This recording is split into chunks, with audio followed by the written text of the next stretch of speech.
শর্মিষ্ঠা যখন বিয়ে হয়ে শ্বশুর বাড়িতে আসে তখন থেকেই দেখে আসছে ওর শাশুড়ি মা খুব রাগী আর খিটখিটে ধরনের।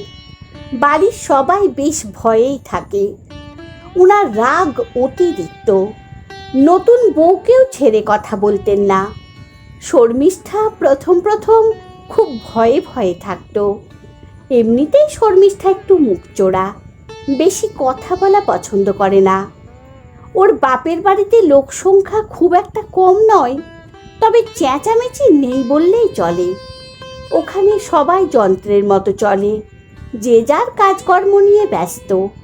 অকারণে কথা বলে সময় নষ্ট করার সময় কারুর নেই। ছোট থেকে এমন শান্ত পরিবেশেই বড় হয়েছে শর্মিষ্ঠা।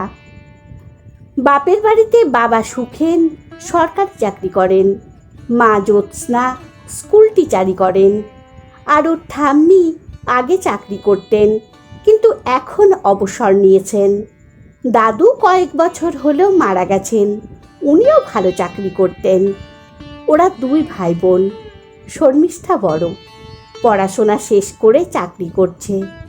ভাই সৌরিন এখনও পড়াশোনা করছে, মানে ইঞ্জিনিয়ারিং পড়ছে। বাড়িতে সবাই ব্যস্ত। কেবল রাতেই সবাই একসাথে খেতে বসে, আর তখনই নানা রকম গালগল্প হয়।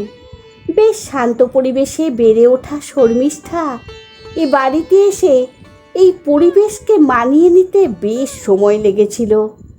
শর্মিষ্ঠার শ্বশুরবাড়িতে লোক সংখ্যা অনেক কম, কিন্তু চিৎকার চেঁচামেচি খুব বেশি। ওর বর শুভজিৎ আর দেওর বিশ্বজিৎ ছাড়াও এই বাড়িতে আছেন ওর শ্বশুরমশাই রণজিৎ। শর্মিষ্ঠার শাশুড়ি মা ভবানী দেবীর তত্ত্বাবধানে সংসার চলে।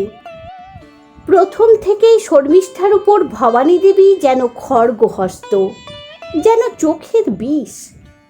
কেন যে এমন করেন তা কে জানে।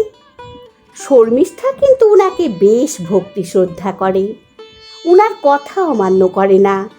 কোনো কিছুতেই উনি যেন সন্তুষ্ট নন। উনার মন পাওয়ার জন্য অফিস যাওয়ার আগে শর্মিষ্ঠা উনার হাতে হাতে কাজ করে দেয়, আবার অফিস থেকে ফিরেই উনার ফাইফরমাস শোনে। তবু উনি সন্তুষ্ট নন। যদিও এই বাড়িতে কাজের লোকের অভাব নেই, তবু শর্মিষ্ঠা কাজ করে যাতে উনি ওকে বকাবকি না করেন। বাপের বাড়ি যাওয়ার কথা বললেই উনি রাগ করেন। বিভিন্ন অজুহাতে ওর বাপের বাড়ি যাওয়া বন্ধ করে দেন।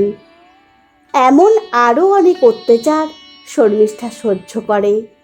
শুভজিৎ মাঝে মাঝে মাকে বোঝায়, কিন্তু উনি বুঝবার মানুষ নন। প্রায় বছর দুয়েক পরে শর্মিষ্ঠার দেওরের বিয়ে ঠিক হয়। ভবানী দেবী দেখে শুনে ছোট বউ ঘরে আনেন, যেমনটা বড় বউ শর্মিষ্ঠাকে এনেছিলেন। ছোট বউ অর্কজা খুব মুখোড়া। বিয়ের পর প্রথম প্রথম শাশুড়ির ঝাঁঝালো টেরা বেঁকা অনেক কথা সহ্য করেছে, কিন্তু সেটা খুবই অল্প দিন। পরে শাশুড়ি কিছু বললেই মুখে মুখে তর্ক করে, সব অন্যায়ের প্রতিবাদ করে। ভবানী দেবী ছোট বউকে একদম পছন্দ করেন না। দিন রাত দুজনের মধ্যে বিবাদ লেগেই থাকে। শর্মিষ্ঠা আড়ালে অর্কজাকে বলে, মুখে যতই কুকথা বলুন না কেন, মায়ের মনটা কিন্তু খুব ভালো, মনে মনে তোকে কিন্তু ভালোই বাসেন। অর্কজা বলে, জুতো মেরে গরু দান করে কি লাভ? উনার বোঝা উচিত জলে বাস করে কুমিরের সাথে বিবাদ করতে নেই।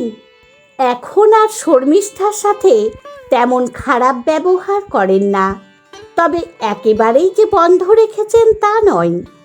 আসলে ছোট বউয়ের সাথে বিবাদ করতে গিয়ে এত সময় চলে যায় যে সময় পান না বড় বউয়ের পিছনে লাগতে। একদিন হঠাৎ করেই ভবানী দেবীর সুগার ফল করে, মাথা ঘুরে পড়ে যাওয়ার উপক্রম হয়। কাছে ছোট বউ দাঁড়িয়েছিল, ঝট করে উনাকে ধরে নেয়। পরে দুই বউ মিলে উনাকে ধরে এনে উনার বিছানায় শুইয়ে দেয়। সেদিন বাড়িতে ভবানী দেবীর দুই ছেলে ছিল না, এমনকি শ্বশুরমশাইও ছিলেন না। তিনজনেই নিজেদের কাজে বেরিয়েছিলেন। তবে শর্মিষ্ঠা বিশেষ কাজের জন্য অফিসে ছুটি নিয়েছিল। শর্মিষ্ঠা সঙ্গে সঙ্গে ডাক্তারকে কল করে, আর অর্কজা শাশুড়ির পাশে বসে মাথায় হাত পাখা দিয়ে হাওয়া করে। ওরা দুজনে উনাকে ধরে উঠে বসিয়ে চিনি জল করে খাওয়ায়। বেশ কিছুক্ষণ পরে ডাক্তার আসেন। উনি সব শুনে ভবানী দেবীর উদ্দেশ্যে বলেন, আপনি তো ভাগ্যবতী মহিলা, আপনার ঘরে এমন দুটো লক্ষ্মী আছে। ওরা না থাকলে আপনার আজ মারাত্মক বিপদ হতে পারত, পড়ে গিয়ে অঙ্গহানি হতে পারত। তখন সারা জীবন বিছানায় শয্যাশায়ী হয়ে পরের দয়ায় বেঁচে থাকতে হতো, এমনকি আপনার মৃত্যু পর্যন্ত হতে পারত। ভাগ্যিস ওরা বুদ্ধি করে চিনি জল খাইয়েছিল, তাই আপনি এ যাত্রায় বেঁচে গেলেন। ডাক্তারের কথা শুনে ভবানী দেবীর চোখ দিয়ে আপন ধারায় জল গড়িয়ে পড়ে।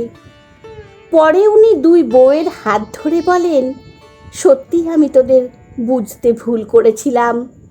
কেবল মনে হতো তোরা আমার শত্রু, আমার সংসার তোরা কেড়ে নিবি, আমার অধিকার বুঝি শেষ হয়ে যাবে, তাই তোদের সাথে এমন ব্যবহার করতাম।